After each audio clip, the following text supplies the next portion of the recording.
Miren, Javier tiene una experiencia muy consolidada en asuntos de la relación bilateral México-Estados Unidos.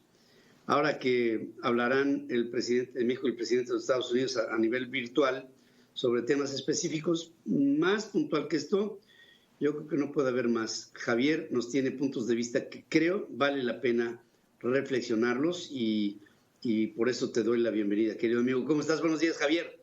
Hola Pedro, buenos días. Pues hoy se reúnen virtualmente el presidente de México y el presidente de Estados Unidos. Es una buena noticia, qué bueno que lo hacen.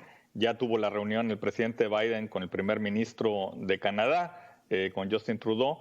Y para preparar esta cumbre, Pedro, pues el secretario de Estado, Antony Blinken, tuvo recordarás el viernes, 2 encuentros virtuales por separado, uno con el secretario de Relaciones Exteriores, con Marcelo Ebrard, otro con la secretaria de Economía, con Tatiana Cloutier, y el objetivo pues era hablar sobre esa colaboración continua que debe existir entre los gobiernos de Estados Unidos y México.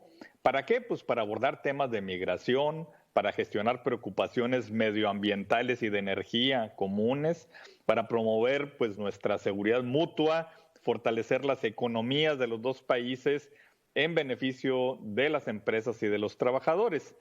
Y fíjate, Pedro, que hoy, pues en la tarde, se llevará a cabo esta llamada, esta teleconferencia o videoconferencia, pero es algo interesante lo que ocurrió con Blinken. La frontera entre México y Estados Unidos tiene 55 puertos de entrada terrestres activos.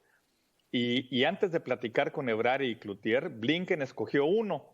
Hizo un tour virtual del Paso del Norte, el cruce en la línea fronteriza entre Ciudad Juárez, Chihuahua y El Paso, Texas. Y eso nos ilustra mucho de lo que ocurre en la vida diaria de la relación bilateral y lo que deberían estar hablando los presidentes. Porque el comercio diario entre México y Estados Unidos es de 1.800 millones de dólares. Y antes de la pandemia, cientos de miles de personas cruzaban legalmente la frontera todos los días.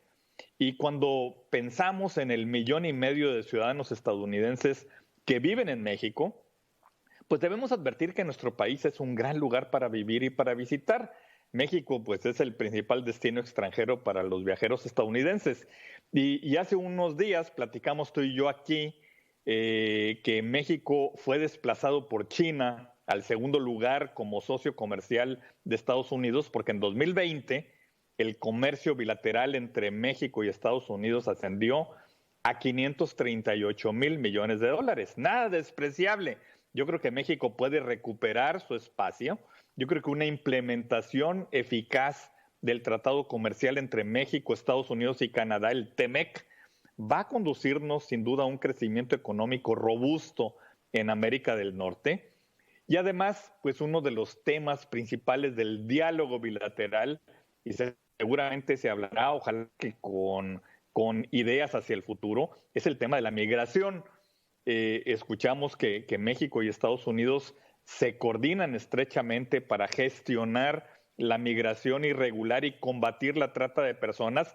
De hecho, el vocero del Departamento de Estado, Ned Price, después de la reunión entre Blinken y Ebrard, se concentró en ese tema cuando habló de los resultados de las reuniones del viernes y de lo que se espera para la reunión de hoy de los presidentes. México y Estados Unidos van a intentar construir un enfoque regional integral de la migración y del desplazamiento forzado que pueda incluir abordar las causas fundamentales de la migración irregular, la gestión de la migración segura y humana y la ampliación del acceso a la protección, al tiempo que van a buscar formas de colaborar con los socios regionales e internacionales para construir una región más próspera y segura. Ese va a ser un tema muy importante en la llamada de hoy. Y a mí me queda claro por qué el secretario de Estado el viernes pasado escogió hacer un viaje virtual a El Paso, a la frontera. Mira, Pedro, la región fronteriza representa una población combinada de aproximadamente 15 millones de personas y tiene vida propia. Ahí cooperan los funcionarios estatales y locales en infraestructura fronteriza, en agua, en planificación del transporte, en seguridad, en migración, en recursos naturales, en medio ambiente y salud. No importa mucho lo que piensen los funcionarios en la Ciudad de México y en Washington, la vida y la actividad siguen en la frontera. Sus habitantes quisieran que fuera una frontera moderna, segura y eficiente, y en eso es donde se tienen que concentrar los presidentes Biden y López Obrador. Probablemente hablen de la cooperación en materia de seguridad y de la iniciativa Mérida. Fíjate que los dos países necesitan una alianza para convertir el crimen organizado transnacional y el tráfico de drogas en algo del pasado. Hay que combatirlo, pero también se tienen que proteger los derechos humanos, también se tiene que garantizar el Estado de Derecho. Esto tiene que ser prioritario. Y aun cuando no le gusten las cifras al presidente López Obrador, desde 2008 hasta el 2020, Estados Unidos asignó más de 3.200 millones de dólares a la iniciativa Mérida en equipo, en capacitación, en apoyo al desarrollo de capacidades a través de esta iniciativa importante bilateral, la iniciativa Mérida. Así es de que puede ser un instrumento real de la cooperación bilateral. Yo creo, Pedro, que la llamada va a ser muy importante. Hay que ver cuáles son los resultados. Yo creo que Blinken, Ebrard y Cloutier hicieron un buen trabajo preparatorio para la cumbre de hoy y debemos estar hoy en la tarde muy atentos a este encuentro entre AMLO y Biden.